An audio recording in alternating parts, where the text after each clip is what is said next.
आपल्यासोबत माजी मंत्री डी.पी. सावंत आहेत. सर काय सांगाल? काल आपण जे आहे ते काँग्रेसकडून उमेदवारी मागितली, तसा अर्ज दिला आहे. आता तुमच्यापुढं एक 2 प्रश्न आहेत. काँग्रेस की वर्गमित्र अशोकराव चव्हाण?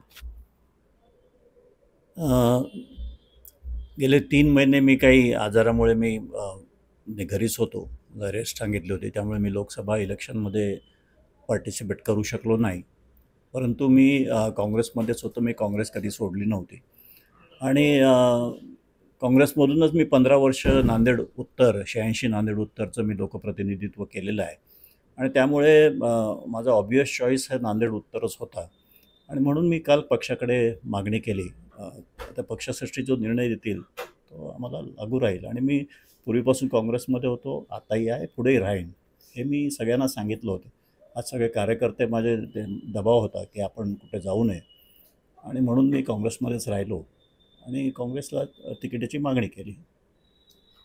सर पण अशोकराव चव्हाणांनी काँग्रेस सोडलं, भाजपात गेले. त्यानंतर अशी चर्चा होती की तुम्ही अतिशय निकटवर्तीय, जवळचे, वर्गमित्र त्यांच्यासोबत जासाल, अशी त्यानंतरच्या राजकीय वर्तुळात चर्चा होती. मात्र कुठेतरी त्यांना पूर्ण वेळ मिळाल्याचं पाहायला मिळतं. मैत्री तर राहीलच ना, वर्गमित्र आहेत ते राहतीलच ना, ते संबंध कधी तोडत नाहीत. सगळ्या राजकारण्यांची मैत्री असतेच. त्यामुळे मैत्री आणि राजकारण ह्याचं काय सांगड मला घालावी अशी वाटत नाही. राजकारणाच्या दृष्टिकोनातून आमची विचारसरणी जी आहे ती विचारसरणी बदलायची नाही असे माझ्या मनात आलं आणि माझ्या कार्यकर्त्यांनी सगळ्यांनी आमच्या टीमने सांगितलं की आपल्याला आहे तिथेच आपण चांगले आहोत. अनेक लोकांनी फोन करून मला सांगितलं की आपण जिथे आहात तिथेच राहा आणि आम्ही तुमच्यासोबत आहोत आणि म्हणून मी काँग्रेसकडे तिकीट मागितलेली आहे. सर आपण जर बघितलं तर आता अशोकराव चव्हाण खासदार आहेत, थेट उमेदवार जरी नसले तरी त्यांच्या घटक पक्षाच्या उमेदवारासाठी जे प्रयत्न करतील, इकडं काँग्रेसने तिकीट दिलं तर तुम्ही उभे असाल, मग ही दोस्तीत कुस्ती म्हणायची का?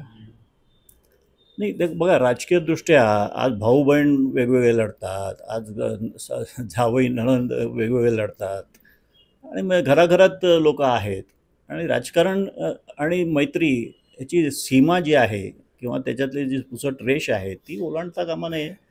ही एवढं आपण काळजी घेतली तर मला वाटतं राजकारण चांगलं होईल आणि तसंच चांगलं ठेवायचं काम येणाऱ्या काळात आम्ही करू.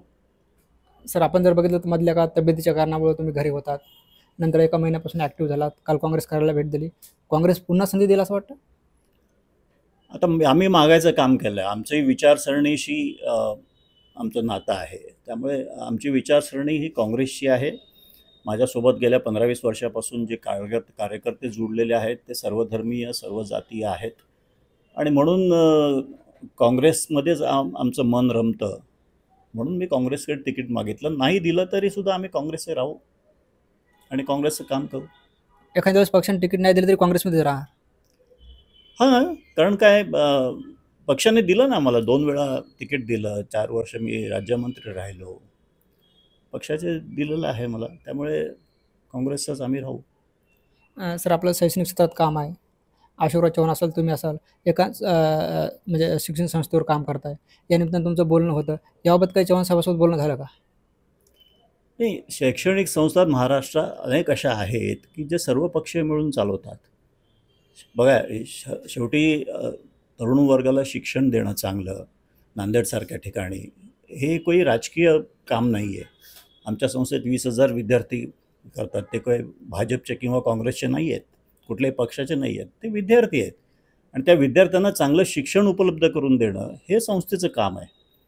शंकरराव चव्हाणांनी त्याच उद्देशाने चालू केलं होतं. पद्मश्री शामराव कदम त्यांच्यासोबत होते आणि ते सांभाळायचे. त्यांच्यातही राजकीय मतभेद झाले होते. अशा पद्धतीने म्हणजे राजकीय मतभेद असणाऱ्या अनेक संस्था आहेत, पण जिथे संस्थेचं काम आहे तिथे आपण विद्यार्थ्याचं हित बघूनच काम केलं पाहिजे, हे आम्ही ठरवलेलं आहे. आणि आजपर्यंत जी वाटचाल आहे, आम्ही म्हणजे अशोकराव काँग्रेसमध्ये असतानासुद्धा जे आम्ही काम करायचो ते विद्यार्थी केंद्रितच असायचं. तिथं कुठे राजकारणाचा म्हणजे स्पर्श लागू दिला नाही आम्ही. हे आवर्जून मी या निमित्ताने सांगू इच्छितो आणि संस्थेचं काम हे संस्था म्हणून राहील. आज अनेक महाराष्ट्रात नामांकित संस्था आहेत की जिथे अनेक पक्षाची लोकं मिळून ते चालवतात. त्याच्यापैकी शारदा भवन ही राहील. आजही आमच्या संस्थेमध्ये कार्यकारिणीवर राष्ट्रवादीचे लोक आहेत, सभासदांमध्ये राष्ट्रवादीचे लोक आहेत, त्यामुळे काही नवीन नाही. सर प्रश्न असा आहे की तुम्ही काँग्रेसमध्येच राहणार आहेत, याबाबत काही अशोकराव चव्हाण यांच्यासोबत बोलणं झालं का? नाही, त्यांच्याशी बोलणं नाही, परंतु त्यांनी मला म्हणजे त्यांनी सुरुवातीलाच सांगितलं होतं की मी कोणाला जबरदस्ती करणार नाही भाजपमध्ये यायची. तशी त्यांनी कुठली जबरदस्ती केली नाही आणि म्हणून मी माझ्या मनाचा आंतरिक आवाज जो आहे तो ऐकून मी काँग्रेसमध्ये राहायचं ठरवलं. आपण जर बघितलं तर काँग्रेस मध्ये नांदेड उत्तरमध्ये अनेक उमेदवार जे आहेत आता इच्छुक झालेले पाहायला मिळतात. उद्या जे आहे ते पार्लमेंट बोर्डाची बैठक आहे 11 तारखेला. त्यात काही तुम्ही परत बोलणार आहेत का या उमेदवारीसंबंधात? नाही, मी पक्षश्रेष्ठींना माझी जी भूमिका आहे ती कानावर घातलेली आहे. आता तो म्हणजे निर्णय हा पक्षश्रेष्ठींनी घ्यायचा आहे की काँग्रेसची उमेदवारी कोणाला द्यायची. अनेक लोकांनी उमेदवारी मागितलेली आहे आणि प्रत्येकाचा हक्क आहे तो. ज्यांनी पक्षासाठी अनेक वर्ष काम केलं आहे, वेगवेगळ्या पदावर काम केलेले, वेगवेगळ्या पदाची जबाबदारी स्वीकारलेली आहे, चांगल्या तऱ्हेने निभावलेली आहे, त्या सगळ्यांना हक्क आहे की त्यांनी पक्षाकडे तिकीट मागावी. आणि म्हणून मला ज्यांनी विचारलं तिकीट मागू का, मी म्हटलं हो जरूर मागा. शेवटी पक्षाकडे पण चॉईस असली पाहिजे. म्हणजे कुठल्या जाती धर्माचा काय हे सगळी चॉईस पक्षाकडे असली पाहिजे. त्या अनुषंगाने सगळ्यांनी म्हणजे तिकीट मागितलेली आहे. जवळजवळ नांदेड उत्तरहून 12-15 लोकांनी तिकीट मागितलेली आहे आणि प्रत्येकानेच पक्षश्रेष्ठींना भेटलेले आहेत. मी सुद्धा पक्षश्रेष्ठींना भेटून आलेलो आहे. आता श्रेष्ठी जे निर्णय घेतील ते आम्हाला स्वीकारायचे असेल. सर, दुसरीकडे आपण बघितलं तर तुम्ही अशोकराव चव्हाण यांचे अतिशय निकटवर्ती आहेत. काँग्रेसमधूनही तुमच्या उमेदवाराला विरोध होऊ शकतो अशी चर्चा आहे. कसं बघता या गोष्टीकडे? हे बघा, विरोध हा प्रत्येकाला प्रत्येक ठिकाणी होत असतो. कुठल्याही क्षेत्रात काम करत असताना सगळे 100% लोक आपल्या फेवरचे नसतात कुठल्याही क्षेत्रात. तसंच राजकारणात तर ते जास्ती असतं. त्यामुळे आम्हाला चाहणारे किंवा आम्हाला न चाहणारे लोक हे दोघांचा संमिश्र प्रतिक्रिया आहेत. आता त्याच्यातून राजकारणात काम करत असताना मी 15 वर्ष आमदार असताना जेव्हा मला पहिल्यांदा तिकीट मिळालं होतं तेव्हासुद्धा माझ्या विरोधक पक्षात अंतर्गत होते. दुसऱ्या वेळेलाही होते, तिसऱ्या वेळेलाही होते आणि ते आजही राहतील. ते प्रत्येक पक्षात असतात. त्यामुळे त्यात काही राजकारणात हे नवीन असं काही नाही असं मला वाटतं. निश्चितच. हे होते माजी मंत्री डी.पी. सावंत. यांनी जे ते काँग्रेसमध्ये राहण्याची भूमिका स्पष्ट केली आणि कुठेतरी असं वाटत होतं की ते खासदार अशोकराव चव्हाण यांच्यासोबत भाजपत जातील. मात्र त्या गोष्टीला कुठेतरी आता पूर्णविराम झालेला पाहायला मिळतं. ज्ञानेश्वर लोंढे, TV9 मराठी, नांदेड.